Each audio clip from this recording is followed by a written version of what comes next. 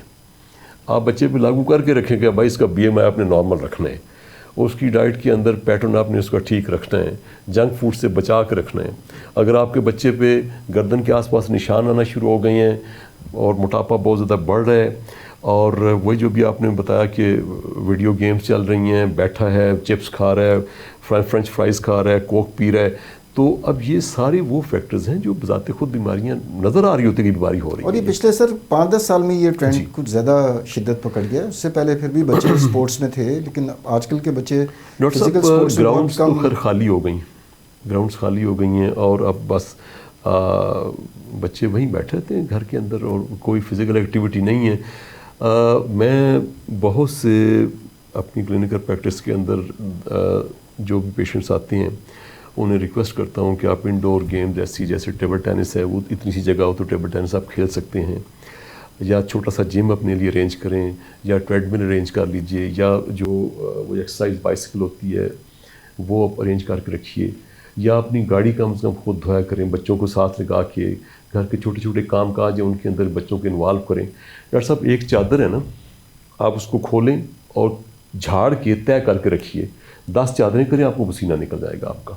دیکھیں ابھی کتنی آسان سی ایکسرسائز ہے جی کہ ہر بچہ, اس کے لیے کوئی اکوپمنٹ نہیں چاہیے, کوئی پلینگ گراؤنڈ نہیں چاہیے, ہر بچہ کر سکتا ہے, ہر ماں کروا سکتی ہے, ہر باپ کروا سکتا ہے. اور گھر کے چھوٹے موٹے کام کاج ہیں وہ ان سے کروائیے, صفائیاں کروا دیں, بچی ہیں تو ان سے صفائیاں کریں, بچے ہیں ان کے صفائیاں کروائیں, کوکنگ کا بتائیے, ان کو انوالو کیجیے چھوٹی چھوٹی فزیکل ایکٹیویٹیز کے اندر, یہ ضروری ہے. اور دوسرا, گھر میں اس بات کا رواج ہونا چاہیے, اور یہ بالکل بین ہونی چاہیے کہ گھر میں ہمارے کولڈ ڈرنکس نہیں آئیں گے, جنک فوڈ نہیں آئے گا, فوڈ بینڈا نہیں آئے گا. بچے ماں باپ سوئے ہوئے ہوتے ہیں, بچے منگوا کے کھا رہے ہوتے ہیں, تو یہ ایشوز تو ہیں بہرحال. تو آپ نیکسٹ جو کوشچن ہے آپ اس پہ چلتے ہیں. نیکسٹ ہم سر اس کے اوپر آتے ہیں کہ ابھی آپ نے ذکر کیا فاسٹنگ کا اور رینڈم کا, جی, تو میں چاہوں گا کہ سر ناظرین کو وہ کٹ آف ویلیوز بھی بتا دیں, رائٹ, کہ جس کی بنیاد کے اوپر وہ اویئر ہو جائیں کہ جناب ان کو ڈائبٹیز لاحق ہو رہی ہے یا نہیں ہو رہی. بالکل صحیح ہے ڈاکٹر صاحب. ایسے ہے کہ دونوں طرح سے یہ بڑا امپورٹنٹ ہے کہ ایک آدمی جب اس کو ڈائبٹیز ہو گئی ہے, وہ دوائیاں کھائے جا رہے, تو کئی سال گزرنے کے بعد پیشنٹ آتا ہے, ہم دیکھتے ہیں فرسٹ ٹائم آیا 10 سال 12 سال 15 سال ہو گئی جی دوائی کھائے ہوئے, تو سب سے پہلے ہم کوشچن پوچھتے ہیں کہ آپ کے پاس گلوکومیٹر ہے؟ نہیں, وہ ساتھ ہی کلینک کے وہاں سے چیک کروا لیتے ہیں. تو سب سے بڑا ہتھیار جو ہے وہ انہوں نے ابھی تک 10 سال 15 سال ہو گئے, انہوں نے اپنے ساتھ جس چیز سے فائٹ کرنے انہوں نے ڈائبٹیز کو, وہ ان کے پاس. المیہ یہ ہے کہ ہم آئی فون 15 خرید لیتے ہیں اور ایک لیکن 2,000 روپے کا جو گلوکومیٹر ہے وہ نہیں خریدتے. اچھا, اب اس کے بعد جب آپ کا پیشنٹ ٹریٹ ہونا شروع ہو گیا تو اس کو پتہ تو ہونا چاہیے نا. تو ہمارا نیکسٹ کوشچن یہ ہوتا ہے کہ آپ دوائیاں کھا رہے ہیں, تو آپ یہ بتائیے کہ آپ جب شوگر چیک کرواتے ہیں تو آپ کی کتنی آتی ہے اور کتنی ہونی چاہیے, آپ کو پتہ ہونا چاہیے نا, کہ اور کب چیک کریں تو کتنی ہونی چاہیے. تو بہت سارے کیسز کے اندر انفارچونیٹلی لوگوں کو پتہ نہیں ہوتا کہ شوگر کس وقت چیک کر کے اور کتنی ہونی چاہیے, تو ہم یہ سمجھ جائیں گے کہ ہماری شوگر کنٹرول میں ہے. تو اس ضمن میں 2 باتیں بڑی امپورٹنٹ ہیں. جب ایک پیشنٹ کو ڈائبٹیز ہو گئی تو خالی پیٹ کی شوگر اس کو 125 سے ایک بنچ مارک ہے, اس سے ہمیں 70% آف دا ٹائم, اگر آپ 10 دن ہر روز خالی پیٹ کی شوگر چیک کر رہے ہیں تو 10 میں سے کم از کم 7 مرتبہ اس کی شوگر 120 سے کم آنی چاہیے. اور یہ فاسٹنگ کی بات ہو رہی ہے. فاسٹنگ کی بات ہو رہی ہے. اینڈ فاسٹنگ مینس کہ آپ فاسٹنگ مینس رات سے 11 گھنٹے بعد, ایگزیکٹلی 10 گھنٹے کے بعد اور 11 گھنٹے کے 10 گھنٹے گزرنے کے بعد آپ شوگر چیک کر لیتے ہیں. یعنی کہ اگر رات 10 بجے کھایا تو صبح 8 بجے آپ شوگر چیک کر لیجئے. تو یہ ہونی چاہیے آپ کی 120 سے کم. 10 دفعہ چیک کرتے ہیں تو اس میں سے 7 مرتبہ کم از کم 120 سے کم ہونی چاہیے. تو یہ اطمینان بخش. ہاں, اب آپ کا ٹریٹمنٹ کامیاب ہے, سکسیزفل ہے. اچھا, اسی طرح سے کھانا کھانے کے 2 گھنٹے کے بعد تینوں کھانے ٹیسٹ کر لیں, بریک فاسٹ کے بعد, دوپہر کھانے کے بعد, رات کھانے کے بعد. عام طور سے ایک ٹرینڈ یہ ہوتا ہے ڈائبٹیز عام طور سے کہ ناشتہ کرنے سے پہلے اگر آپ کی شوگر 120 سے نیچے چل رہی ہے تو عموماً ناشتہ کرنے کے 2 گھنٹے کے بعد آپ کے لیولز نارمل رینج میں ہوں گے. But we have to